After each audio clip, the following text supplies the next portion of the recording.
Olá, eu sou o Thiago Faris, estou aqui com o Josué Campanhã. Nós estamos juntos aqui na Envisionar para ajudar pastores e líderes a crescerem e influenciarem cada vez mais a igreja brasileira. Se você está ouvindo a gente pela Rádio Transmundial, sabe que a gente está no YouTube também. É só você procurar lá por Envisionar Podcast. Você vai conseguir assistir isso que você está ouvindo em vídeo. E se você já está aqui no YouTube, lembre-se de se inscrever no canal, dar o seu like aí, e você também pode assistir outros episódios e os vários cortes que a gente tem produzido. E hoje a gente está aqui num novo episódio conversando com uma outra pessoa muito especial também, né, Josué? É verdade. Que vai ser um conteúdo muito legal, com várias coisas interessantes para o nosso assunto de hoje, que com certeza vai ser muito importante para os pastores e líderes. Exatamente, Thiago. Nosso propósito aqui é sempre trazer algo que seja prático para a sua vida, para o seu ministério, para a sua igreja, especialmente nesse tempo pós-pandemia, quando a gente está repensando muitas coisas e criando outras. E hoje a gente tem a alegria de ter aqui o pastor Olga Álvaro, que é lá de Uberlândia, né, do Ministério Sal da Terra, e a gente vai ter um bate-papo aqui muito legal e eu tenho certeza que você vai aprender bastante. É isso aí. Muito obrigado, Olga Álvaro, por estar com a gente aqui. Para mim é uma alegria, uma responsabilidade, né? Um prazer estar aqui pelo convite de vocês. Muito obrigado, eu acho que vai ser um bate-papo aí. Vamos tentar compartilhar um pouco do nosso coração, né? Muito mais do que falar de coisas grandiosas, vamos falar daquilo que a gente tem sido levado a experimentar pelo nosso país. Legal. A gente pode começar então com uma pergunta básica. E quem é o Olga Álvaro? Então, aliás, até te interromper. Sei que não está roteiro, mas seu nome é um nome muito diferente, né? Tem uma explicação para o seu nome? Claro que tem. Eu tenho a vantagem seguinte, eu encontro amigos lá do pré-primário, primeiro ano, eles me passam na rua, Olga Álvaro, né? Ninguém esquece quando aprende, né? Mas o nome é fruto do nome da minha avó, Olga, e do meu avô Álvaro, né? Então, meu pai é o primeiro Olga Álvaro, eu sou Olga Álvaro Júnior. Então, junção dos números. Eu falo o seguinte, podia ser pior, porque se meu pai tivesse sido menina, podia ter sido Alvarolga, né? Então, ia ficar um pouco mais complicado. Então, o Olga Álvaro é casado com a Fabiana, pai do Tiago, pai da Gabriela e da Elisa, e agora avô da Alícia, né? Que não pode faltar. 3 meses aí da pequena Alícia que chegou lá em casa para alegrar. Eu tenho estado pastoreando, sou pastor, vai fazer 30 anos agora. Nasci nessa igreja Sal da Terra. O que eu aprendi com os meus pastores, tudo que eu sei, né, tudo que Deus possibilitou, e é nessa jornada, tanto na minha igreja local, como família de igreja Sal da Terra. Hoje nós somos 97 igrejas. Nasceu lá em Uberlândia em 1990. Eu fui batizado quando ainda era uma congregação presbiteriana. Então, o meu batismo é presbiteriano e foi um dos motivos aí deles achar que a gente não é muito presbiteriano, né? E convidaram, né, a igreja a se desligar naquela ocasião lá, coisa boba. A gente tem uma excelente amizade com o pessoal da presbiteriana. Depois disso, era uma coisa muito localizada. E eu tenho pastoreado a igreja, tenho uma paixão pela evangelização, meu coração queima muito para essa coisa assim da evangelização, e por isso plantação de igreja, porque compreendo que a melhor forma de fazer os discípulos, né? A gente estava ouvindo sobre isso lá, o Josué falando, é formando discípulos, né? Porque a igreja é esse lugar de formação da igreja, a família da fé. Não adianta eu ter o melhor ONG, eu tenho a família onde eu vou ensinar, batizar, corrigir, né, caminhar, sentar à mesa como a gente está aqui.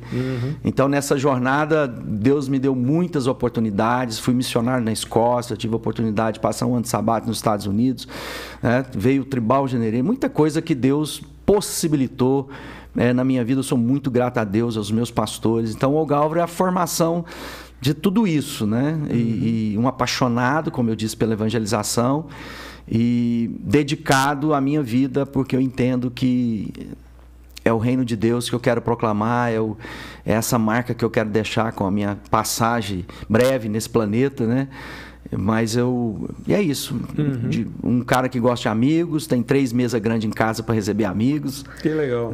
Então é um pouquinho. A gente vai conversando, vamos descobrir um pouquinho. Joia. Você também tem um envolvimento com a Aliança Evangélica, né? Exatamente. E na Aliança, um dos objetivos é a unidade, né? Mas será que a gente viveu uma época tão desunida como igreja, mais do que essa que a gente está vivendo? Eu lembro quando a gente pensa essa coisa, né? Eu lembro lá de quando na ressurreição de Jesus começa a divisão ali, né? Uns creram e outros não, né? Ele apresentando para ele. Então eu acho que cada geração enfrenta seus desafios, né? Desafios que a gente viu desde a igreja primitiva. Aliás, a gente tem as cartas para fazer essas correções, né? Então a gente tem uma certa nostalgia, porque naquela não era muito difícil. A gente ler as cartas é resultado de conflitos, de dificuldades. Mas sem dúvida, como você disse, principalmente no Brasil, a gente vive um momento de muito sucesso. E o sucesso tende a promover uma certa vaidade no nosso coração. Eu tive a oportunidade de morar na Escócia, como eu te disse, e ali eu vi a Escócia, para quem conhece um pouquinho da história da igreja, sabe o quanto foi importante na história de missões, tudo aquilo que aconteceu ali, de terra de John Knox, né? E uma vez eu estava numa reunião, uma reunião de 4 denominações que tinham igrejas de prédios muito grandes, e esses líderes se reuniram para saber o que fazer. Mas na ocasião era para saber como é que fechava 3 igrejas, pudessem congregar em uma só, porque os prédios eram muito grandes, não tinha recurso para manter aquecimento numa cidade igual a Edinburgh, né? Que se não tiver aquecimento os prédios quebram, né? E lá eu percebi o quê? Que naquela ocasião, aquelas 4 igrejas plantadas na mesma região, talvez assim, é um momento de muito sucesso, então todo mundo tinha força, tinha vigor, tinha povo. E quando a gente está nesse estágio, a gente tem a tendência de achar que nós temos a resposta e a solução para tudo. Aliás, a gente imagina que sozinho vamos ganhar o mundo. Nós temos a mensagem, a visão, o processo, e o estilo, nós temos o rei, o pregador, a gente tem de tudo. Mas nos dias da dificuldade, da adversidade, a gente percebe o quanto não entender unidade torna-nos vulneráveis, ou pelo menos inoperantes contra a missão. Porque para o mundo crer, e se a gente está conseguindo algum êxito, mesmo em situação, como você diz, de tanta desunidade, imagina se a gente tivesse a consciência de que a essência da missão, né, é a unidade. Porque se nós formos o mundo vai crer. Então, significaria que talvez aquela situação, né, daquela pesca maravilhosa, que estava lá alguém num barquinho puxando, teve que chamar os outros barcos, vem ajudar, porque a gente vai romper, vai virar o barco. Aí os pescadores se juntaram para ajudar um dos pescadores a fazer a pesca maravilhosa. Então, se nós que estamos vivendo esse avivamento, crescimento da igreja exponencial no Brasil há 3 décadas, pelo menos, com uma previsão que na próxima década nós nos tornamos maioria confessional no Brasil. E imagina se a gente tivesse essa consciência que eu preciso de você, que eu preciso do meu irmão, que apesar da nossa diferença, apesar dos nossos estilos, apesar de fazer coisa que eu não gosto que você faça, mas você é minha família, você é meu irmão, eu te respeito. E eu entendo assim, olha, se você está fazendo algo que Deus mandou, isso, e aí eu não estou... Claro que a gente não vai concordar com as heresias ou com qualquer coisa, mas muitas vezes o que a gente chama de heresia é só uma maneira diferente do que a gente faz. Então a gente rotula para a gente dizer, não, o jeito que eu faço é o estilão certo, é o jeito que Deus tem. A gente sabe disso. Então eu acho que de fato, nessa recente história, vivemos em dias que a gente podia ser bem melhor se a gente reconhecesse Cristo na vida do irmão.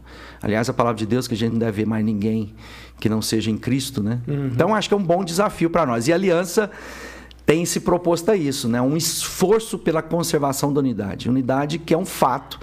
A gente não constrói unidade, a gente reconhece porque diz que Jesus já fez a obra.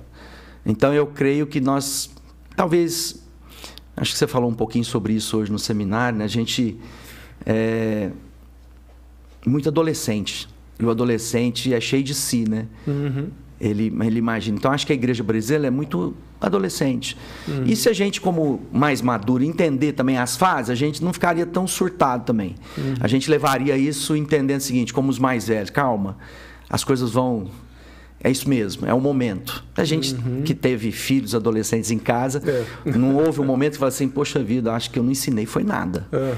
Acho que... O Tiago está assustado porque ele está com criança pequena. E acha que essa época... Eu já estou achando isso, imagina quando... Nessa época você acha assim que essa é mais difícil, fase, não, melhor está por vir. Vai testar a nossa fé. Legal. Agora... A gente sempre trata aqui muito sobre a questão da missão, né, Tiago? Pois é, você disse uma coisa muito interessante, né? Que o texto lá que está em João, né? O mundo vai reconhecer a gente como sendo discípulo de Jesus pelo fato de a gente ser um, né? Isso é uma coisa linda, maravilhosa, né? De se ler e de se viver, né? Que é um desafio, claro.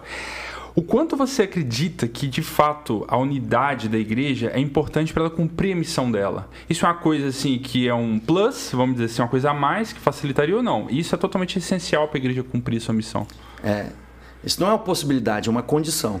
A gente tem que entender isso. E só gente madura que começa a entender essas coisas. Eu fui criado, a minha formação, meu discipulado, eu fui criado nesse ambiente de unidade, porque a nossa igreja, a gente nasceu a partir, quando se torna Sal da Terra, naquela ocasião, em 1990, a igreja foi instalada pelo Conselho de Pastores da cidade.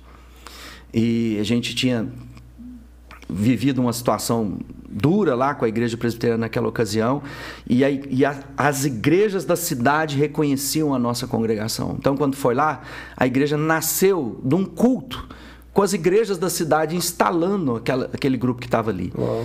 Na minha jornada, eu nunca ouvi meus pastores falando mal. Então, nós temos uma facilidade de transitar. Para vocês terem uma ideia, ninguém mais antagônico, mais diferente do Sal da Terra do que a Assembleia de Deus Central lá em Uberlândia. Igreja gigante, bonita, pastoral, está lá há muitos anos. Pastor que antecedeu, a gente tem muita amizade. Eles premiaram 3 pessoas na cidade no centenário da igreja. Assembleia de Deus. Eles diplomaram como os amigos da Assembleia de Deus. O Sal da Terra, fui lá receber. Eu era um desses que foi homenageado pela Assembleia de Deus. Então, o espectro da nossa relação assim, não tem jeito de pensar que seja de outra forma.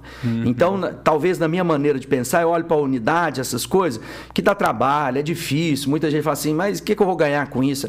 Lá na aliança, a primeira coisa quando a gente senta de um líder, fala, você tem que fazer parte da aliança. Eu sei qual é a pergunta. Na cabeça da pessoa é assim, o que eu vou ganhar com isso? Porque eu já tenho trabalho demais, eu já estou ocupado demais, por que eu vou pôr minha agenda? Porque isso é o testemunho. Né? É o testemunho. Nós estamos vivendo isso agora na Conferência do Ressurgência. É um esforço a juntar gente que pensa diferente, entrar em debates que você sabe assim que não vai resultar nada, mas é uma condição. Se eu quero ser bem sucedido no meu trabalho na igreja local, eu tenho que reconhecer as outras igrejas locais. Na nossa cidade, nós temos um bom testemunho disso com as igrejas. Há um conselho de pastor atuante, um conselho de pastor que passa ano, novos líderes vêm, mas há um espírito bacana na cidade. Então a gente tem visto essa condição se cumprir, a gente tem visto uma mão de Deus conduzindo tudo isso. Agora, tem que ter o coração em Deus, porque se a gente for pensar em nós mesmos, dá um trabalho, a gente fala assim, tem de ir lá para aquela reunião, mas é a riqueza de ser igreja, e isso vai resultar em melhores frutos na minha vida, na vida da congregação que eu pastorei. Só que não é aquela coisa, é como alguém vai para a academia pensar que ele vai começar agora, ele vai olhar no espelho semana que vem, ele já está com um shape melhor, né? Não, isso é um processo, você vai vendo o benefício de Deus. Então eu creio que é uma condição, não é uma possibilidade. Já trabalho ser um com a esposa, né? Com uma igreja, com um grupo de pessoas, o desafio é ainda maior. Pois é. Só fazer um parêntese, você citou, né, Gálvaro, que está numa conferência chamada Ressurgência, e em algum momento citou que o Josué deu um seminário. Né? Para quem está assistindo esse podcast um pouco mais à frente, a gente está gravando isso justamente na época de uma conferência aqui em Campinas, chamada Ressurgência, que o Josué e o Gálvaro falaram nesse evento. Então, coincidentemente, os dois estavam juntos hoje lá no mesmo ambiente. A gente pensa em missão e unidade, são 2 temas grandiosos, fundamentos, né, da igreja, da fé e tal. Agora vamos pensar lá no pastor da igreja que tem 100 membros, 50, 150 e tal. Que histórias práticas você podia contar para encorajá-los de que é importante a unidade para o crescimento da igreja? Porque às vezes ele está ouvindo tudo isso, muito legal, a teoria e tal, mas eu estou aqui num contexto diferente. Exatamente. Então, que história você pode contar para encorajá-los? Então, vamos pensar, né? Quando a gente está falando de grandes denominações, grandes redes novas ou movimentos de igreja, acaba que ela se propõe a isso. De uma forma, às vezes, até mais homogênea, mas a ideia é o quê? Olha, nós vamos cooperar um com o outro, vamos preparar nossos pastores, vamos ser uma referência para eles, vamos ajudar nos desafios pessoais. Mas a grande maioria das igrejas que não estão dentro dessas estruturas, elas sofrem tremendamente. Os pastores se sentem solitários, são abatidos. Acabamos de passar, ou estamos passando pela pandemia, quanta gente ficou sozinho, ficou sem sustentabilidade literal, né? Não tinha tecnologia, as pessoas migraram para assistir cultos de outras igrejas, descobriram que tinha outras igrejas bem mais atuantes, bem mais bonitas, né? Pregadores melhores do que o pregador da igreja dele. Então, eu creio que essas igrejas menores, quando ela entende a unidade e se engaja agora de uma forma objetivo e não apenas conceitual, não, eu reconheço, não. Há um conselho de pastores, há uma associação, posso fazer parte da aliança, ou seja, eu me insiro num projeto e numa caminhada onde eu vou fazer amizade, eu vou construir pontes, eu vou desfrutar, eu vou chorar. Então, a solidão, né, o sofrer sozinho, ele não precisa mais, ele vai poder agora vivenciar num grupo. Agora, lembre-se, é um esforço. Essas pessoas precisam entender que isso é um valor e não apenas quando dá, porque a gente sabe que pastor gosta de dizer que está ocupado. E se eu não tiver a agenda cheia, eu me sinto inútil, então eu tenho que dizer para todo mundo que eu estou ocupado. E às vezes me ocupo para não me sentir culpado. E me ocupo de coisas que talvez não sejam necessariamente aquelas mais adequadas, né? Não que são ruins, elas apenas não têm intencionalidade da missão, né? Então eu creio que esses pastores que estão em igrejas menores, eles têm uma excelente oportunidade, através da unidade, de formar esse cinturão de proteção, esse lugar do aconchego, esse lugar da comunhão, né? Na minha cidade, por exemplo, nosso conselho de pastores em Uberlândia, nós nos reunimos toda terça-feira pela manhã. Então, tem a semana que tem 10 pastores, tem semana que tem 100, então, mas está lá. Então, a pessoa sabe, hoje eu estou angustiado, essa semana eu tenho um lugar para ir lá chorar. E às vezes vai ter ocasião que é uma reunião de orar uns pelos outros, não é exatamente uma pauta do serviço. Tem também o serviço, mas há uma pauta propositalmente relacional. Então, eu acho que essas pequenas igrejas têm muito que desfrutar às vezes tem alguém que já tem o recurso, já passou por aquele caminho, ele pode me ajudar. Eu acho que a unidade prática, não apenas filosófica, né? Legal. Bom, um outro tema valioso aqui para a gente é discipulado, né? A gente já pingou a bola aqui, então essa eu vou deixar o Thiago chutar. Muito bom. Você, inclusive, tem um livro falando sobre formação de discípulos, né, Gálvaro? Tem. É muito legal, dei uma olhada nele. E por que você acha que é importante a igreja brasileira, né? Não só brasileira, mas a gente está falando aqui diretamente para a igreja brasileira agora. Por que é importante a gente ter um processo claro de formação de discípulos, né? Isso parece que se perdeu há muitos anos na igreja brasileira, esse processo claro e estruturado, né? Por que você acha que isso é importante? Talvez seja... Eu me converti no final de 88. Então, eu li O Discípulo, do Juan Carlos Ortiz, né? Acho que boa parte dos antigos foi um livro importante. Tem um outro livro também que depois eu descobri ele, que nós tínhamos um prédio de juventude, que eu naquela era jovenzinho, né? E eles doaram uma quantidade de livros. Eu descobri um livro lá chamado Plano Mestre do Evangelismo. Sensacional esse livro. Também fui discipulado com ele. Que é assim, que é maravilhoso, né? Eu queria ter escrito aquele livro. E talvez seja porque nós tornamos o discipulado, ou demos o nome de estudos bíblicos, ou estudo de sala de aula, como discipulado. Venha fazer o discipulado. Que eu também tive essa formação, tinha lá os 12 estudos, a gente aplica ele até hoje, a gente mudou o nome. Antes era discipulado, agora a gente fala estudo bíblico fundamental. A gente vai falar de todo o processo, né? Criação, queda, pecado, tudo aquilo.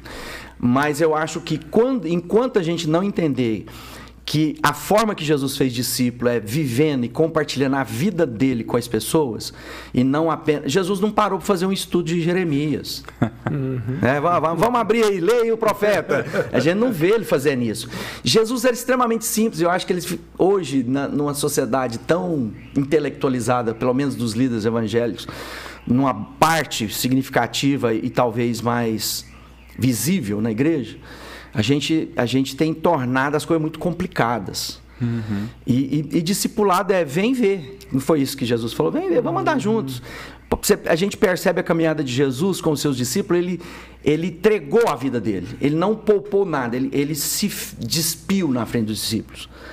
Uma vez eu estava ouvindo uma pregação na televisão e uma pessoa muito importante no contexto nacional, ela falou assim: não seja amigo dos seus discípulos. Porque essa coisa, se ele conhecer como você é, ele não vai te respeitar. Eu falei assim: Jesus fez tudo errado. Jesus levou os caras para dentro. Jesus pôs eles para orar por ele quando ele estava chorando, estava transpirando sangue, agonizante de alma. Jesus abriu o coração. Eles viram Jesus nervoso no pátio do templo, né? Eles viram Jesus calado diante das autoridades de Roma. Ou seja, Jesus é quem é. Então eu acho que o que está faltando para nós talvez seja essa coisa da mesa mesmo, né? A gente sentar à mesa, a gente compartilhar a vida. E aí o estudo das Escrituras Sagradas, que é a base de tudo, ela é intencional, mas ela é misturada à vida. Não tem jeito de ser desconectada para mim. Não tem jeito de eu formar apenas o acadêmico, né? Porque tem muita gente que está sabendo muito de Bíblia, para saber um pouco de relacionamento. Tem muitas pessoas, a gente está vendo quem são os líderes que vão caindo na nossa geração. Pessoas extremamente capacitadas, mas que desconectaram das pessoas, não tem mais amigos, eles não têm gente, né? Mais recente agora eu vi um irmão querido, amado, não tem ninguém no Brasil que possa me aconselhar. Então é uma insanidade, uma presunção. E aonde que isso quebra? Na amizade, porque o amigo chama atenção, falou: como é que você dá uma resposta dessa à sua mulher, cara? Vi como é que você tratou seus meninos, porque eu estou dentro da casa, então a gente está vendo. Sim. Então trazer essas pessoas para o convívio, trazer essas pessoas, mas também a estrutura do pastor empregado não ajuda, porque se ele também ficar muito vulnerável, talvez a estrutura vai dizer: cara, valeu, mas a gente não quer alguém como você não, a gente quer alguém mais... né? E a gente sabe que não existe essa pessoa. Nós somos seres extremamente fragilizados, né? Não que a gente... Eu creio num Deus vitorioso, eu creio nessa coisa triunfalista, mas eu creio que é um Deus de vitória, de coisas boas. Mas a gente tem que entender o quanto pequeno. Nós aqui falando da ressurgência uma vez mais, né? Eu entro para essas conferências, de ficar lá sentado, eu estava falando com o Júnior que está ali, e falei assim: no final a gente descobre que a gente é muito ruim. Né? O nosso coração é ruim.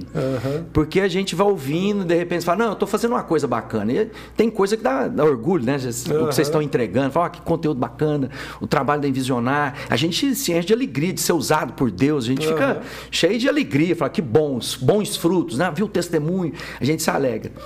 Mas ao mesmo tempo a gente fala assim: poxa vida, tem muita coisa no meu coração que ainda precisa ser trabalhada. Eu lembro sempre do Ari Veloso, né? O Ari falava: eu sou podre, gente. Vocês estão olhando para mim aqui, mas eu sou podre.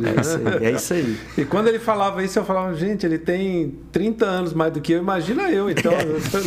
Então eu acho que é essa graça que a gente precisa entender. E aí o discipulado é isso. Vamos conversar sobre a vida. E aí a gente vai aplicando. É o que Jesus falava, né? Ele ia aplicando a vida, conversando com as pessoas, aí pá, assim diz o profeta, ele ia praticalidade da palavra de Deus. A gente já conversou aqui com outros pastores que têm diferentes modelos de implementar discipulado na igreja, né? Esses dias conversamos aqui com o Joari, que é lá da Assembleia de Deus, no Joinville, com um estilo, e o Clésio, que é aqui de Jundiaí, com outro e tal. Lá no Sal da Terra, qual o processo que vocês têm de discipulado? Quais são os passos? O que normalmente vocês usam que, de repente, pode ser transferível para uma igreja pequena ou, enfim, outros contextos? A gente tem todos esses programas que normalmente, né, quando a gente fala de evangelismo, a gente tem internet, a gente está na televisão, está na rádio, está nas coisas. Na área do discipulado, a gente tem as salas de estudos bíblicos fundamentais, nós temos cursos de desenvolvimento pessoal, nós temos os pequenos grupos, nós temos a área de voluntariado, nós temos a escola de liderança, nós temos um roteiro que norteia a pessoa. Fala assim: o que eu tenho que fazer? Você quer engajar? Mas tudo isso que eu tenho explicado para os nossos líderes é a desculpa para estarmos juntos. Então, todas essas ações intencionais, sejam de salas de aula, ou seja de reuniões em casa, ou seja a grande celebração no domingo, ou qualquer evento, Tudo isso precisa ser intencional para me aproximar de você, para que eu te conheça, você me conheça. E nessa virtude de transferir aquilo que Deus depositou em mim, na sua vida, aquilo que depositou na sua vida, e juntos possamos aprender na jornada. Ninguém melhora, né? Às vezes eu tenho mais experiência, eu estou caminhando nisso, e algumas coisas, você fazendo consultoria, tem algumas coisas que você já bate o olho e fala assim, você escuta só porque você tem que escutar, mas você já sabe que não é nada daquilo. Você já tem experiência suficiente para algumas coisas. Então, às vezes eu falo para os pastores, olha, o serviço é a oportunidade de exercer os nossos dons e a nossa responsabilidade de liberar os dons nessas pessoas e a intencionalidade da caminhada juntos. Jesus fez isso. Jesus falou, vem ver, e ele foi fazendo, foi trabalhando, enviava os caras no momento, ele sentava com eles. Jesus fazia o que a gente não gosta de fazer, ele falava que pregava para ninguém entender, a gente gosta de pregar para todo mundo entenda. Aí depois ele explicava só para os discípulos dele. Então, tudo que nós tentamos fazer tem que ser intencional, eu alcançar seu coração, seja o que for. Nós vamos ter um evento dos adolescentes, eu preciso aproximar o coração. Isso pode ser num grande evento? Pode ser. Há lugar para tudo. Às vezes a gente quer dizer, na pandemia, né? Olha, mostrou que as atividades, essas coisas. Não, faz parte, é família. Vamos pensar na família. Há momentos, só eu e minha esposa. Nem meus filhos entram naquele momento. É só eu e ela, porta fechada, é meu e dela. É minha intimidade. Há momentos que os meus filhos desfrutam. Há momentos que os meus amigos desfrutam. Né? E há momentos que os conhecidos desfrutam. E a ideia é sempre o quê? Ir formando amigo e trazendo para a minha mesa. Então, eu acho que as igrejas, temos excelentes programas, processos. Há muita coisa. A gente tem muita coisa hoje, né, Josué? A gente for pensar assim, a gente andar em qualquer biblioteca, você vai falar assim, tem muita coisa boa, que é experimentada, que deu certo em algum lugar, mas aí a gente tem que entender, bom, como é que eu traduzo isso para a minha localidade, qual é a minha realidade, e no final eu preciso conhecer mais o Josué precisa me conhecer e eu tenho que transferir o que eu sei de Cristo para a vida dele, e nós dois juntos vamos melhorar, ele me ajuda a melhorar, eu ajudo a melhorar. Agora, são muitos programas, né? Vamos caminhando e vamos aprendendo. A ideia é o seguinte, é pegar o evangelismo e fazer dele um discípulo. Então, é alguém que não conhece, como é que eu vou trazer, né? Eu uso uma figura lá, pastor gosta de saber o seguinte, como é que fecha a porta do fundo da igreja? Muita gente paga. Não fecha. Não tem jeito de fechar. Esquece. Jesus não fechou. Aliás, a porta do fundo de Jesus, no primeiro momento, o testemunho dele ia ser bem fraco, né? No final, ficam alguns poucos com medo dos judeus trancados em Jerusalém. A multidão foi embora? Era um mau pregador? Não. Ele atendia o povo? Ele tinha intenções escusas com aquela multidão? Não. Então, eu aprendi o seguinte, abre a porta da frente. Faça de tudo para entrar mais gente e criar processo de retenção. E onde que retém? Na relação. Retenção na vida da igreja. Você hoje falou de algumas coisas lá na conferência, viu, gente?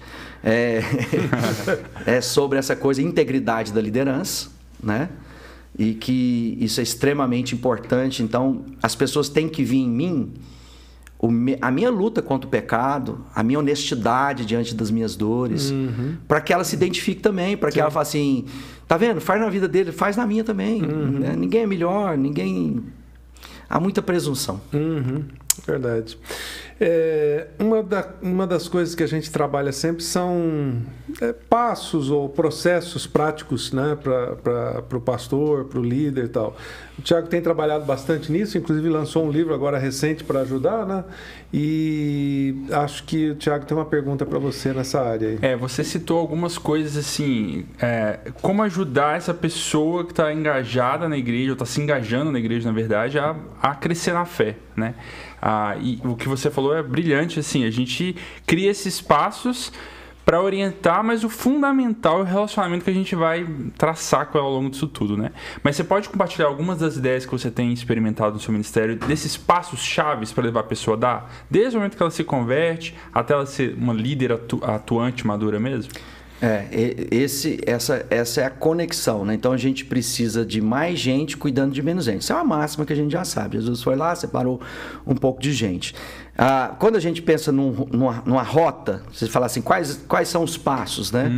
O passo é revelar o amor de Deus e ensinar essas pessoas a andarem nesse amor. Então a gente vai vivenciar com o caminho, como ela desfruta disso, como é que ela é perdoada, como ela é curada. E isso tem que ser sempre traduzido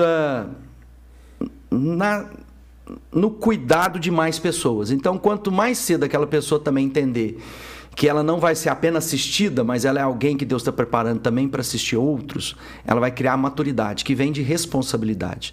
Então, a gente trabalha com os pequenos grupos e percebemos, por exemplo, que os cristãos, os discípulos que estão lá nos pequenos grupos, eles têm uma vida saudável espiritual melhor.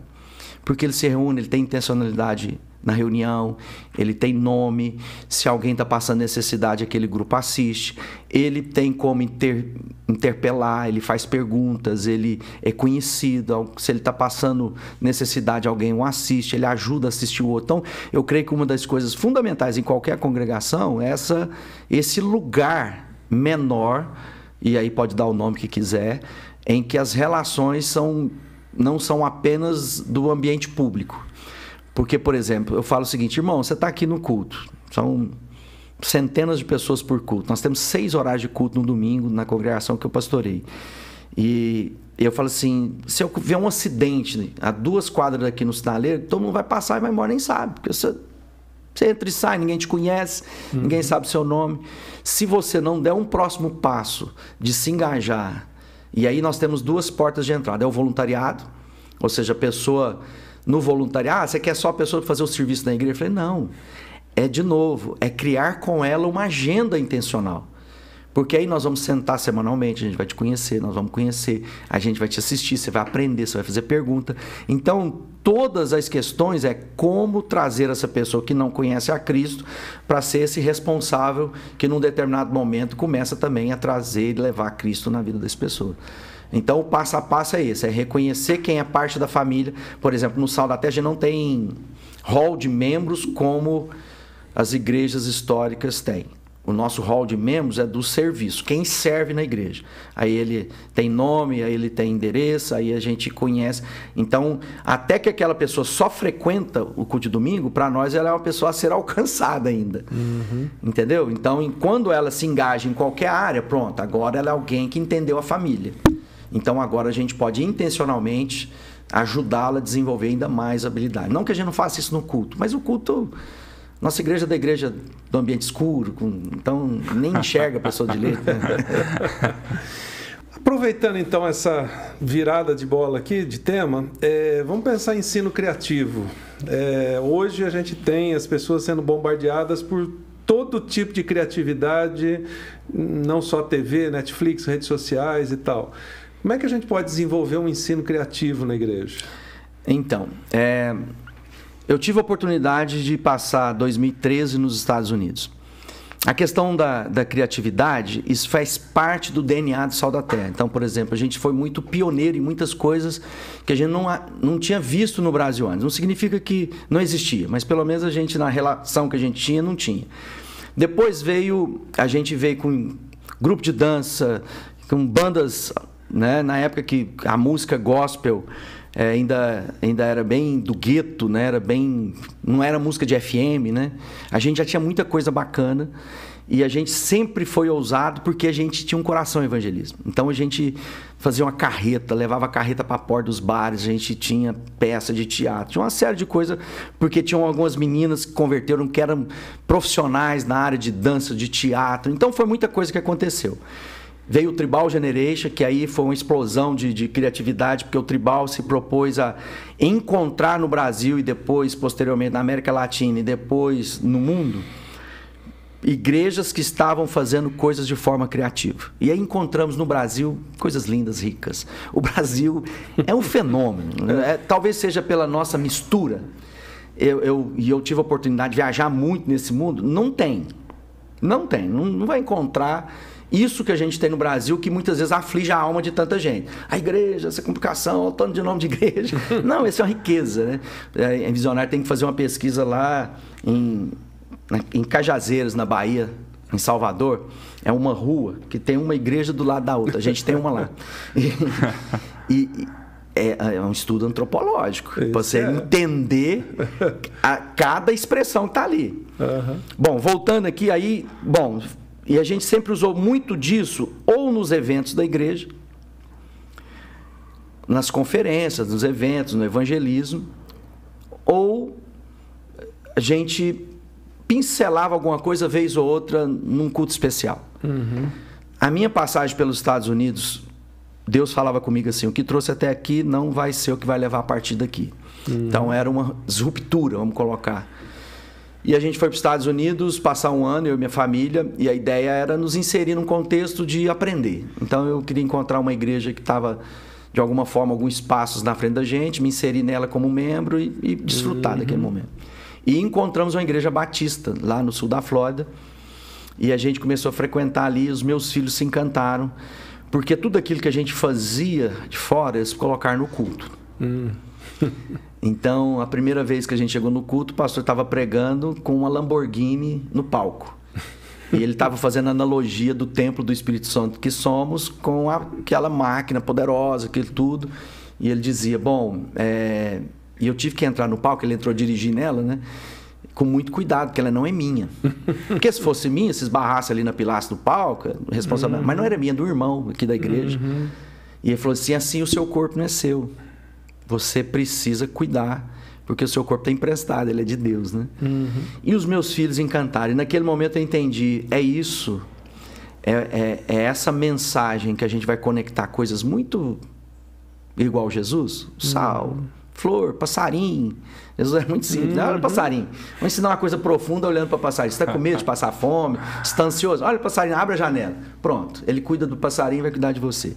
Quando eu voltei em 2015, eu entendi claramente que a gente já, como eu disse, a gente já sempre foi, essa congregação que eu pastorei, que é a igreja sede, ou a mãe do Sal da Terra, não é mais sede, porque não é mais essa configuração, sempre foi muito das artes. A gente tem um centro de cultura e artes desde 1991. Então, um centro de cultura e arte que ensina dança, teatro, balé, línguas dentro da igreja. Naquela ocasião já era bem ousado. Mas a gente trouxe isso agora para o ensino da igreja, a partir lá. Adotamos, em vez de ser as semanas, que aqui no Brasil a gente fazia as campanhas de semana, né? Semana do Espírito Santo, a gente entendeu as séries, que agora também no Brasil ficou nos últimos 5 anos, e pelo menos aí muito evidente, uma boa parte das igrejas estão trabalhando em séries, e a gente descobriu que nós precisávamos que esse ensino fosse tudo intencional. Então, nós temos um culto extremamente artístico, de vídeo, com dança, com teatro, com intervenções, com luz, com telão, com tudo isso, mas nada pode ser cosmético. Tudo tem que ter ensino. Então, qual é a mensagem? A mensagem não vamos falar sobre frutos do Espírito Santo. A música tem que cantar frutos do Espírito Santo, a intervenção de teatro tem que falar sobre frutos do Espírito Santo, o testemunho do dízimo vai falar de frutos do Espírito Santo, o S-Kids, que é a nossa escola bíblica infantil, vai traduzir a mensagem, mesmo dos adultos, para as crianças. Isso vai para o pequeno grupo e a gente usa de forma. Então, o pregador tem que ter um elemento, ele vai sempre usar alguma coisa que toca, que pega. Só para te dar um testemunho, pela primeira vez, a gente fez um culto transmitido de um lugar para 2 igrejas nossas. Uma em São Paulo e uma outra na área transmitida para os painéis de LED. Agora tinha os painéis de LED em cada lugar, ficou mais bonito de ver, igual o Summit, né? Sim. E a gente aprendeu que é possível ter na tela uma boa ministração, as pessoas batem palmas, saúdam umas outras, né? E a gente fez isso. Só que antes, eu ia pregar sobre frutos do Espírito Santo e a gente comprou mexerica. Tangerina, né, pessoal? E distribuímos algumas tangerinas nas 3 igrejas. Deve ter ficado um cheiro Essa era a ideia. Hein? Essa foi a ideia. Porque tem uma mexerica em Minas que chama irredeira. Não sei se você sabe o que é irredeira. Que é aquela que irreda. Você furou ela lá do outro lado, o cheiro, o perfume dela exala a casa inteira. Ninguém esconde que está chupando mexerica, né? Ninguém pode ver. E a gente fez isso. Então eu interagia com as pessoas, falava assim, agora fura mexerica. Aí, tá vendo esse perfume? E aí foi fazendo. E a interação dos campos foi uma coisa fenomenal que ninguém mais vai esquecer. Quem estava lá naquele dia não vai esquecer mais o cheiro da mexerica, que vai traduzir isso num ensino que vai marcar a vida dele, porque foi uma experiência sensorial, né? Deve ter custado muito caro fazer esse negócio, né? Só a igreja rica consegue fazer, Nada, né? É muito simples hoje. Olha só, nós estamos aqui, por mais que a gente possa ter bons equipamentos, a gente hoje é capaz de fazer coisas bastante... Aliás, criatividade só aflora com restrições, inclusive de recursos. Porque às vezes as pessoas, se eu tivesse todo o dinheiro, mentira. Eu preciso de ter... Eu falar para nós temos, então, hoje nós temos um time na igreja chamado Dream Team, que a gente é a equipe de criação. Então eu faço o roteiro da série, então eu escrevo lá 60 páginas, todos os pregadores vão usar aquilo. Esse roteiro é passado por time de criatividades, aí eles vão fazer marca, música, expressão de dança, de teatro, de balé, o que for, e tudo isso para entregar. Só que isso pode ser uma poesia, não precisa ser nada complexo. Então uma igreja mais simples pode falar, não, uma mexerica, às vezes não precisa comprar um saco de mexerica, mas uma ele dá conta de comprar, porque se alguém abrir mexerica vai perfumar o auditório inteiro de 50 pessoas. Então é pensar como eu reforço. E Jesus era muito craque de fazer isso. Jesus, tudo que ele fazia, ele usava coisas de cotidiano. Uma mulher perdeu uma moeda. Um homem tinha 100 ovelhas, perdeu uma. Coisas que as pessoas não precisavam de esforçar. Era parte da vida dela. Então, o que está acontecendo? Muitas vezes as igrejas não estão entendendo que a mensagem não é para os outros pregadores. A mensagem é para o povo que ela assiste. E esse povo, se ela é na zona rural, então ela tem que ter uma linguagem rural. Se ela é entre os acadêmicos, que ela seja acadêmica. Mas ela não precisa ser complicada, ela pode ser criativa. E eu acho que está faltando um pouco de entender criatividade. E tem sido muito bom. A gente tem experimentado dias de evangelização. É o seguinte, a pessoa tem uma experiência no culto das 8h30 da manhã e fala, não, eu tenho que trazer meus amigos. Depois eu vou contar uma história que a gente teve lá com a Rede Globo em Uberlândia. Pode contar já. Já pode contar direto? Conta.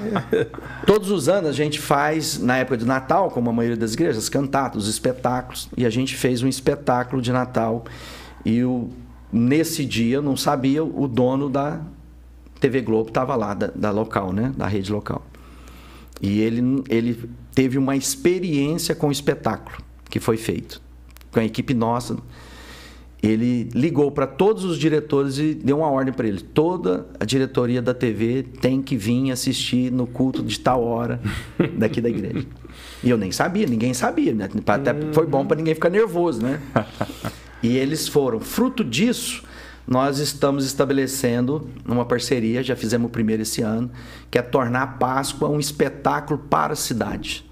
Então a Globo está entrando com o suporte de divulgação, de estrutura e entrega para nós, diz, faça agora o espetáculo de Páscoa. A gente fez um agora na praça da cidade, milhares de pessoas. Fruto de quê? De como levar a pregação artística, criativa, mas que seja profunda, que seja bíblica e não apenas, como eu repito, né? Às vezes as pessoas confundem a beleza com a maquiagem. Eu tenho que ser intencional. Se tem uma luz, ela tem que ser porquê daquela luz. Ela não pode ser só bonitinha. Claro que a gente gosta de coisa bonita, né? Estamos aqui num lugar bacana, mas tudo é intencional, né? Para ensinar alguma coisa. Então, acho que o estudo criativo, ele tem tudo, né? Os pregadores têm que aprender a contar histórias, né? Talvez isso esbarre um pouco primeiro numa coisa que muitos pastores dizem, eu não sou criativo, né? Mas a criatividade não depende de, como você falou, eu tenho recursos, eu tenho, né, etc. E segundo, é que dá um pouco mais de trabalho. Exatamente. Né? Você estava falando de Natal, eu lembrei de um ano lá na igreja que a gente queria fazer algo realmente diferente e todo mundo pensando grandes coisas, grandes produções. E aí, dentro da série, eu tinha um dia lá que ia dar abertura. Caramba, não é isso, né? Daí eu tinha o seu Mané, que era o serralheiro lá da igreja, né? Ajudava a resolver. Eu falei, eu vou lá conversar com ele, né? Eu disse, Mané, eu estou precisando pregar assim. O que o senhor sugere, né? Aí ele, na simplicidade dele, falou assim, Jesus não chegou num... Ele usou a palavra coxo, né? Jesus não chegou num coxo? Sim. e não foi embora numa cruz? Sim, eu acho que essas duas coisas que você deve usar, né? Aí eu voltei, pensei um pouquinho, voltei para ele e falei assim, então eu tenho um desafio para o senhor. O senhor conseguiria pegar umas madeiras e fazer um coxo que depois eu desmontasse e montasse uma cruz? Ele pensou, dá, a gente corta a madeira assim, assim, assim. Foi o Natal daquele ano. Tá vendo? É umas madeiras velhas que tinha lá, que ele só deu uma lixada, vernizou, etc. Ele montou de um jeito que pregava, formava um coxo, né?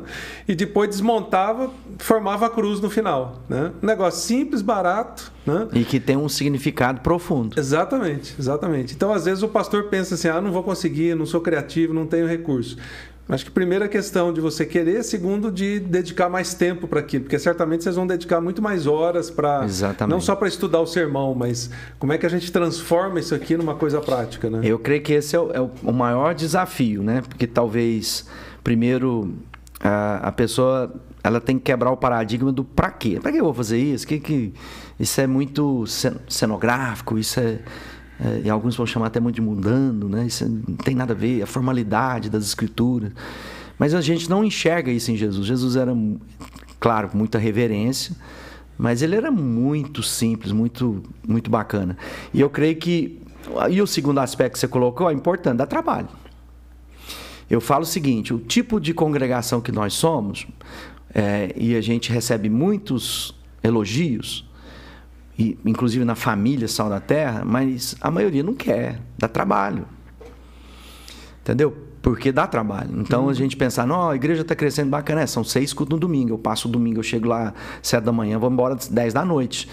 Será que nós estamos dispostos a esse sacrifício? Ou eu vou dizer, não, muito puxado, coisa demais. Mas né, eu era empresário, né?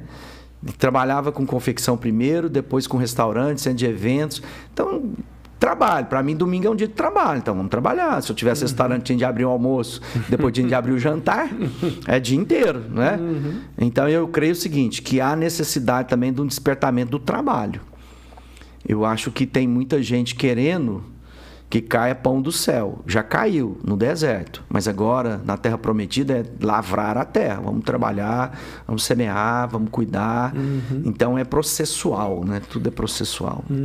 E você falou uma coisa que eu acho também é muito essencial, além do que o Josué falou, que realmente dá trabalho, é o pastor estar disposto a compartilhar, como você disse, com outras pessoas para que elas contribuam para ajudar a trazer realmente uma coisa criativa a partir daí, né? Isso é essencial. No caso da maioria dos pastores que não são tão criativos, é ter coragem de falar, olha, eu estou pensando em falar sobre isso, como é que você me ajuda? E num grupo, como você falou aí, de pessoas que podem ajudar criativamente a construir ideias, né? O pastor tem que ser humilde para ouvir, mesmo de pessoas que às vezes não entendam nada de teologia, do tipo, e se a gente falasse sobre isso? Isso acaba mexendo um pouquinho na mensagem, na forma como ele tinha imaginado, mas pode contribuir para ser um impacto muito maior no coração das pessoas. Todas as vezes que a gente compreender que eu individualmente não consigo ter nem o melhor eu preciso dos meus irmãos para que até eu seja melhor, eu entrego, né, um processo na vida da igreja de construção com mais pessoas, na coletividade, ou seja, nós vamos ser muito melhor. É claro que tem momentos que você escuta, às vezes você tem que ter ouvidos, né? Você escuta, depois faz outra escolha. Mas coloca essa pessoa à parte, de vez em quando inclua algumas ideias dela para ela sentir que entrou. Às vezes é uma coisa que não é bom, mas você ajuda. Você fala, não, então aproveitar, porque isso faz parte do discipulado. Deus faz isso conosco, né? A gente só mais atrapalha do que ajuda muitas coisas, ou a maioria das coisas, ou todas as coisas. Então, assim, e Deus mesmo assim tem paciência conosco, Deus vai fazer. Então, acho que essa mesma graça de entender, bom, nós vamos falar sobre Natal, aí vem lá o seu Zé e fala assim, cara, coxo, manjedoura, para quem não sabe o que é o coxo, né?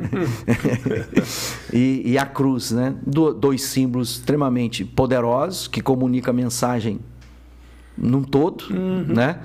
E que vem lá do serralheiro, que todo mundo lá trabalhando, os grandes tentando ideia mirabolante, vamos subir, vamos descer helicóptero, vamos fazer, né? Porque surge tudo, né? Sim. Aí eu falo assim, gente, primeiro momento, pode sonhar tudo. Dinheiro não é restrição. Depois a gente vai ver o dinheiro que a gente tem para saber o que a gente pode fazer.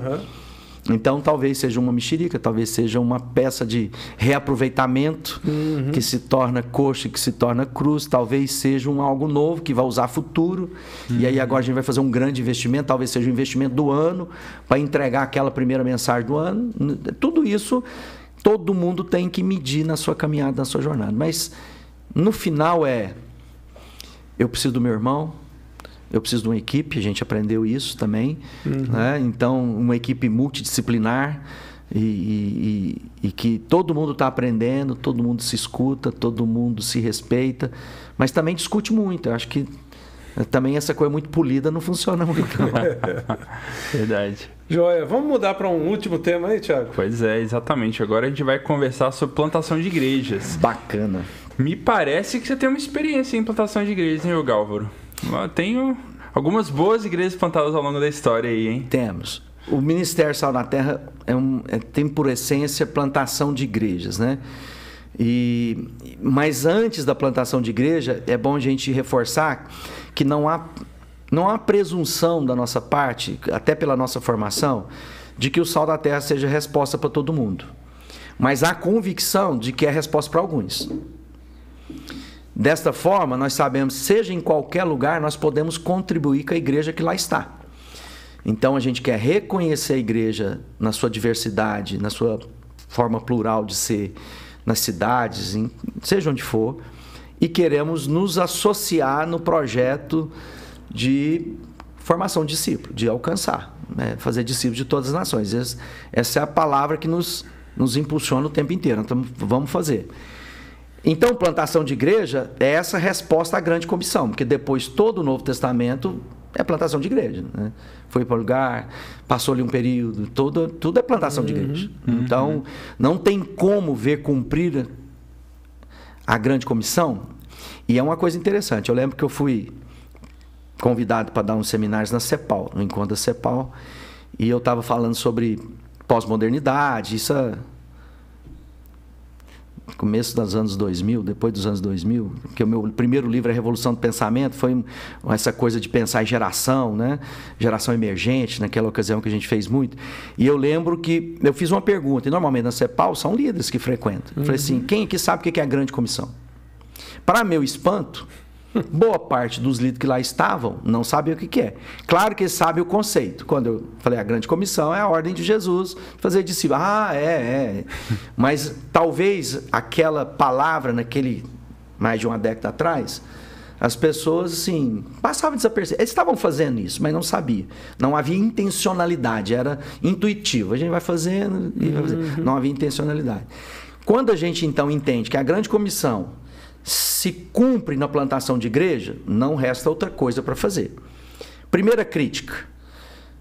A gente aprendeu sobre isso lá também hoje. Tem muita gente que fala assim, o que é igreja saudável? Igreja grande não significa que ela é saudável. Bom, igreja que cresce, ela pode ter problema, mas na grande maioria, porque ela é saudável. Então a gente pode ter aberrações. Tem outras religiões que crescem também e que não é necessariamente. Mas qual é a característica de um verdadeiro discípulo? Como é que a gente mede um discípulo maduro? Quando ele forma outros discípulos. Se eu tenho uma comunidade de discípulos maduros, qual é a consequência? Crescimento. Sim. Seja na minha igreja local, seja na plantação de novas igrejas. Porque eu posso dizer assim, a minha estratégia é plantar igrejas até 100 pessoas. Quando ela tiver 100 pessoas, a gente multiplica. Planta outra. Porque é o tamanho que a gente vai ter um convívio, a gente vai sentar à mesa, todo mundo se conhece. Ótimo, saudável, plantação de igreja, novos discípulos, formamos uma comunidade aqui, vamos plantar a mesma comunidade na outra parte da cidade, no outro bairro, vamos encher a cidade de 100 igrejas de 100. Mas é intencional. Então, quando eu entendo que discípulo maduro é aquele que forma discípulo maduro, eu tenho que dar vazão a isso. Então, a gente fez algumas coisas. A gente plantou muitas igrejas de todo jeito. Sempre perguntar, plantou igreja em escola? Já. Plantou igreja em pequenos grupos? Já. Plantou igrejas que foram enxertadas assim? Pegar uma igreja pronta e levar banda, teatro, tudo pronto, com dinheiro. Ela já sai, inclusive com filhas para cuidar. Que a gente transferiu uma igreja maior, ainda já deu a ela 2 filhas para ela já entender que ela não se restringe a ela mesma. Já fizemos de tudo. Algumas prosperaram, outras não existem mais, né? Então a gente tem essa vasta experiência. Mas no fundo a gente está tentando plantar novas igrejas. Se ela seja relevante no lugar, que ela seja impactante onde ela está e que ela seja saudável. E saudável para nós é líderes que têm a consciência que precisam formar outros líderes, essa coisa geracional. Confiar homens fiéis que estejam confiados a outros homens. Então esse é o processo. E não tem outra instituição, não tem... Uma vez eu vi um líder falar assim, Deus já mudou com Israel, vai mudar com a igreja. Não tem outro plano. Não tem mais Jesus sem a igreja. Uhum. Não existe mais Jesus sem a igreja. Não tem plano. Deus não tem outro plano. É isso mesmo. Então, a plantação de igreja, para mim, é a expressão da vitalidade do ano. Eu posso ter uma igreja que ajuda outros a plantar a igreja, que é uma forma de ser maduro também. Né? Mas eu não posso pensar em mim mesmo. Porque demanda da igreja local não acaba. Você vai ter sempre mais uma parede para pintar, mais um equipamento para trocar. Então, isso não acaba. Não acaba nunca. Você vai ficar lá, você vai gastar a sua vida inteira cuidando de prédio de 100 pessoas. Né? Agora, para o plantador de igreja, ou para a pessoa que está revitalizando, por exemplo, uma igreja, no seu aprendizado, o que é crucial para ele ter em mente na plantação ou revitalização de uma igreja? Bom, vamos começar pela revitalização. O desafio da revitalização, que são os ciclos que precisam ser conhecidos, né? Sem entender... Eu já vou só citar você aqui, né, que você estava ensinando lá. Então, se a gente não entender que algumas coisas precisam morrer, e algumas igrejas precisam fazer sepultamento. É verdade. Eu tenho que ir lá e falar assim, nós estamos decretando hoje a morte dessa congregação, nós estamos enterrando, para a gente vai começar algo que não pode ser nada igual aquilo, porque até que ele cumpriu um ciclo. Não é que era ruim. Sim. Nós estamos aprendendo até hoje das igrejas que não existem mais. A gente está meditando nela há 2000 anos. Né? Igrejas que não estão lá. Mas tem remanescente, estamos aprendendo. Só que, se eu não entender os ciclos, eu fico tentando conservar coisas que levou a igreja à morte ou à estagnação. E essa ruptura é muito difícil para alguns, porque elas estão emocionalmente ligadas àquelas coisas. Porque foi importante para a minha vida. Isso a juventude de hoje não sabe, porque naquela... Não sabe. Meus filhos... Tem muitas coisas que foram importantes na minha infância ou na minha juventude que para eles não diz mais nada. Eu vou te dar um exemplo. Igrejas... O livro que eu escrevi, esse primeiro, que é o Revolução do Pensamento, esses dias eu estava ministrando no lugar e falei, acho que eu vou ter que voltar a pregar sobre isso, 20 anos depois.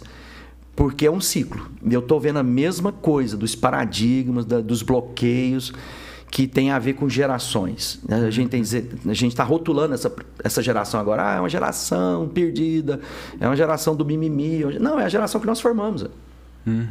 Então, quem é o... para quem nós temos que olhar? É então? duro olhar no espelho, né? E aí eu estive nos Estados Unidos lá e fiz uma amizade quando eu morei lá, muito grande. Até hoje a gente tem um relacionamento muito bacana com os pastores ali.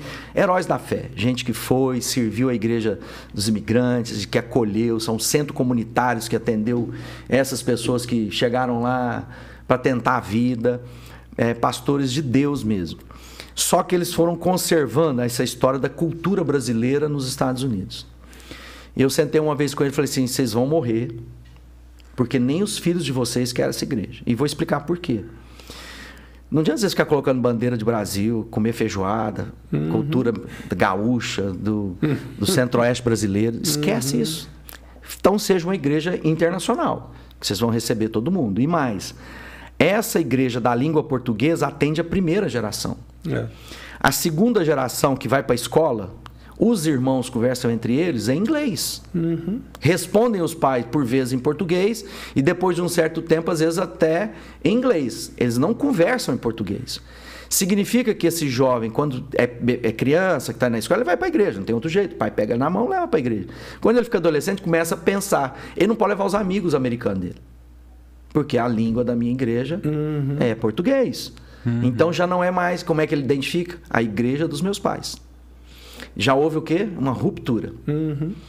E aí normalmente esse jovem vai encontrar um amigo de uma igreja americana, porque ele não quer ficar no gueto, ele não quer ser o brasileirinho, ele quer ser o cara do país. Já que esse é meu país, eu quero comer, eu quero vestir camisa como tem aqui, eu não quero ser o índio sul-americano que vem para cá, que é como eles veem a gente, né? Então, nada disso. Então, eu falei para eles, se vocês não fizerem a transição, vocês não começarem a entender que vocês têm que alcançar os filhos de vocês, para que os filhos comecem... Eles são as pessoas da terra. Eles que vão falar a língua. Você vai ser sempre o inglês arrastado. Seus meninos, eles falam sem sotaque. Nós mudamos para lá, minha menina tinha 8 anos, e todos os outros 2 mais velhos, e eu e Fabiana já sabíamos inglês. Quem sabe falar o melhor inglês é ela. Claro. Com certeza. Porque ela não tem sotaque, ela conversava, ninguém sabia que ela era brasileira. A gente não, mim Tarzan, você Jane. Entendeu? Não tem jeito. Então eu quero dizer que revitalização precisa entender gerações. Foi muito bom algumas coisas até aqui, não há desprezo, é importante para nós, mas talvez seja a hora de pensar nos meus filhos. Nós, mais antigos, aguentamos igreja ruim. Com todo respeito. Louvor pode estar ruim, a cadeira é ruim, está calor. Você conhece, você é crente, é isso mesmo, é minha família, meus irmãos, a gente cresceu aqui, tem ligação afetiva com esse prédio. O prédio é ruim, mas... entendeu? Os nossos filhos e os amigos dele, não. Então, gente... E aí, eu, de novo, que aí tem os paradigmas da pequena igreja, falando dos pastores de 100. Não é uma questão do tanto dinheiro que eu tenho para ter um lugar gostoso, um ambiente bem preparado. Não é isso. Não estou falando de sofisticação. Porque a gente pode estar na casa de alguém que não é uma casa sofisticada, você ser bem acolhida, atendido, você tem uma boa comida, você vai comer frango com macarrão, mas é um bom você frango. Frango com quiabo, pô, você é mineiro. Não gosto de quiabo, detesto quiabo. Então, assim, vai fazer isso. Bom, esse é um ponto. Revitalização. Esteja pronto para olhar para frente e não para trás. Busque ajuda, inspire-se, não copie, inspire-se em outras pessoas. Vivencie novos processos, se permita, né? Não tenha medo. Então tem muita gente com medo de perder o que já tem. Porque é um rompimento. Quando a gente fez algumas mudanças, quando eu voltei dos Estados Unidos da igreja, nós perdemos muita gente. Nós éramos já uma igreja grande, uma igreja de 1000. E perdemos gente, amigos, de dizer, esse novo formato, essa coisa, tá muito pop, né? Vocês estão negociando a palavra. Falei, você me conhece, como que eu estou negociando a palavra? Você não me conhece? Né? Mas não foram para outras igrejas Sal da Terra. Hoje nós somos uma igreja de 5.000. Então, para ter a igreja de 5.000, nós perdemos centenas. Agora, eu sei que isso para alguém que tem uma centena, corre o risco, é uma dor. Por isso, não fique sozinho. Por isso, se associe a outras pessoas. Por isso, caminhe, se inspire, vivencie novos processos. Então, eu creio que a revitalização ou morte. Eu morei na Escócia, sei o que é morte, contei aqui. Eu não contei a história toda, né, que estava lá fechado. Aí esse grupo de líderes que estava lá na Escócia para falar sobre as 4 igrejas e andar em unidade, a mais nova tinha 70 anos, entendeu? A líder de oração. A vontade era, irmão, vocês já cumpriram cumprir a carreira, combater as lutas necessárias, cumprir a carreira, guardar a fé. Vai nessa força, vai orar em casa, esquece esse trem de igreja. Mas eles estavam lá tentando vivenciar coisas novas. E aí plantação a gente falou um pouco sobre esse impulsionamento que a gente tem que ter. E mais, hoje, no Brasil, a Envisionar pode falar isso mais, todo tipo de igreja cresce. Não tem um modelo. Porque o fulano ali, às vezes ele está experimentando uma coisa, mas você vai ver outra coisa totalmente diferente. Sim. Vivenciando espiritualidade, povo animado, trazendo amigos, trazendo conhecidos, gente alegre com a comunidade. Porque quem mais evangeliza, lembra quem que é? O crente. Não é a estratégia que eu tenho na internet. Isso tudo é bom, a gente faz de tudo isso. Mas quem leva o outro é alguém que pega na mão, vem e eu vou te mostrar. A gente tem pesquisas que mostram que 70% ou mais do resultado de qualquer igreja é relacionamento. Agora, você acha que com a igreja que o cara tem vergonha, ele vai levar um amigo? Não é isso. Exato. Fala, não, eu não vou levar meu amigo. Eu dou conta, mas meu amigo ele não vai querer o evangelho. Porque minha igreja é ruim. Não tem horário para começar, Não leva a sério a mensagem. Tem aquelas histórias do pastor, né? Como é que você prepara o sermão? Vindo para a igreja, nós vamos comprar uma casa mais longe, né? Sensacional. Eu lembro quando eu era adolescente, eu ficava com vergonha de convidar algumas pessoas. Tá vendo? E eu lembro que eu era sou filho de pastor, né? Eu lembro que tinha um culto que eu tive muita coragem de convidar algumas pessoas, é que eu sabia exatamente tudo o que ia acontecer. Aí eu fiquei mais tranquilo. Falei assim, fulano de tal que vai pregar, vai ter esse momento de música, vai ter isso que vai acontecer, então agora... Tá bacana. Tá bacana, vou convidar alguém, né? A gente tem experiência, por exemplo, a gente está tentando e estamos aprendendo, mas são as nossas experiências, então não quero parecer presunçoso, mas a nossa experiência. Nós temos irmãos da família Sal da Terra que levam os convidados dele lá na nossa congregação, mas não na dele. Talvez depois que ele converter, ele consiga colocar ele na congregação dele, entendeu? Mas o que a pessoa quer? Ele quer uma experiência que você está dizendo. Como é que vai ser a música? Né? A gente teve uma experiência nos Estados Unidos que eu falei assim, a igreja foi lá, preparou, fez o evento, levou a Aline Barros lá nessa igreja e tal. Eu falei, não, minha filha queria ir, fomos lá. No final... A minha experiência foi, eu nunca mais volto nessa igreja. E eles o quê? Dedicaram tempo, investiram, fazendo um bom. Demora. O brasileiro não tem noção de respeito à pessoa mais velha, ficar na fila, que o americano já sabe fazer. Sim. Né? O pastor pega o microfone 10h30 da noite, depois de todo mundo em pé, tirar as cadeiras da igreja, e aí depois de 10h30 ele fala assim, só uma palavrinha rápida. Eu falei, pastor, essa palavrinha rápida foi até 11h15 da noite, a gente de pé. Falei assim, qual foi a experiência? Qual era o objetivo? Apresentar a igreja à comunidade, eu poder levar um amigo. Qual foi a experiência? Nunca mais trago meu amigo nessa igreja. Então, muitas vezes isso que tem acontecido. Para encerrar esse bloco, Álvaro, quais dicas você daria para alguém que quer começar a plantar uma igreja amanhã? Quais dicas bem práticas e pontuais você poderia sugerir para essa pessoa? Primeira coisa, né? Eu tenho que ter uma igreja enviadora. As igrejas que são plantadas por igrejas enviadoras, ela tem mais sustentabilidade em todos os aspectos. É claro que vai ter momento que talvez Deus vai levantar pessoas que vão ter que ter a coragem de começar a fazer isso sozinho. Mas procure se associar, não andar sozinho é muito difícil.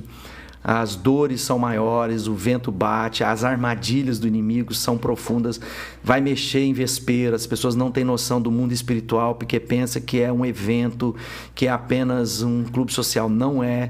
Plantação de igreja é coisa séria, tem oposição do Satanás, né? Ele vai combater de qualquer jeito para desqualificar, para destruir a família. Então, não, plantar a igreja sozinho é em último do último caso. Então, eu creio que igrejas que têm grandes possibilidades de serem saudáveis, de deixar legado, de terem uma certa constância e consistência, são igrejas que têm suporte de igrejas plantando. E aí, de novo, não tem nada a ver com tamanho, de grande estrutura, tudo é possível. É possível plantar uma igreja no começo da sua casa, e é possível você ter a ousadia de plantar uma igreja alugando um prédio, trazendo. A gente tem todas essas experiências. Acabamos de plantar uma igreja 4 meses atrás, num setor da cidade do outro lado, um investimento muito alto, uma ousadia. Estamos gemendo para pagar as contas, mas o resultado, 4 meses depois, é de umas tão surpreendente. Claro que transferiu pessoas da nossa congregação para lá. Enviamos liderança, a banda está lá, uma igreja que está pronta. Ela nasce, e agora estou falando da reunião, mas também dos pequenos grupos, estou falando dos cursos de desenvolvimento. Ela nasce funcionando, ela não é apenas, ela é um enxerto, né? Eu pego uma planta e já ponho ela lá no jardim. Então a gente tem experimentado de todos os modelos, mas essas igrejas conseguem porque tem outra igreja mãe dando suporte. Então o meu conselho é: seja um plantador de uma igreja plantando igreja, né? E aí eu não estou falando de franchise, eu estou falando de... Pode ser que algumas igrejas, essa igreja que nós plantamos, ela usa o mesmo sistema. Se você vai ter uma experiência num lugar, você vai ter a mesma experiência no outro. É a mesma série, é a mesma coisa. Para muitos isso... você está expandindo a marca. Não é isso. Não é esse o nosso coração. Mas entendemos que temos algo a compartilhar e entendemos que isso pode funcionar em outros lugares. A gente não pode... Eu não posso, o Galo está em todo lugar. Então, eu tenho que ajudar outras pessoas a fazer isso também.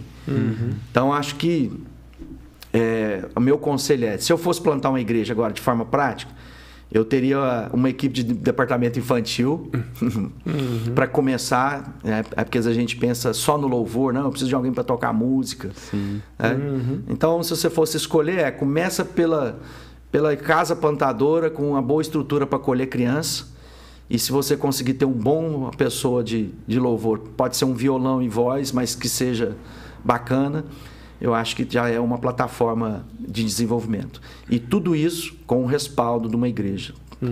Tem a igreja de São Paulo que a gente plantou, a gente fez um movimento muito doido. A gente começou a plantar ela dentro da igreja do Ricardo Bitum, lá na Moca. Falei, Ricardo, você empresta a sua igreja numa segunda-feira? Empresto, Gal. Beleza, foi doido. Emprestou pra gente. Falei, eu posso fazer umas mudanças aqui no auditório? Ele falou, Galvaro, é que é jeitão dele, né? E foram muito gentis. Aí a gente foi lá e envelopou. Nós chegávamos na segunda, a gente montava um evento. A gente envelopava a igreja dele com cortina. Você imagina? Aí levamos a coisa, levamos tudo para fazer. Isso foi, a primeiro momento, era para ter o pessoal do Sal da Terra que tinha mudado para São Paulo, que estava meio deslocado, a gente foi lá atender a nossa família. E alguns meses depois isso foi criando consistência, o Bitum falou, acho que está na hora de vocês, porque vai ficar meio misturado aqui, né?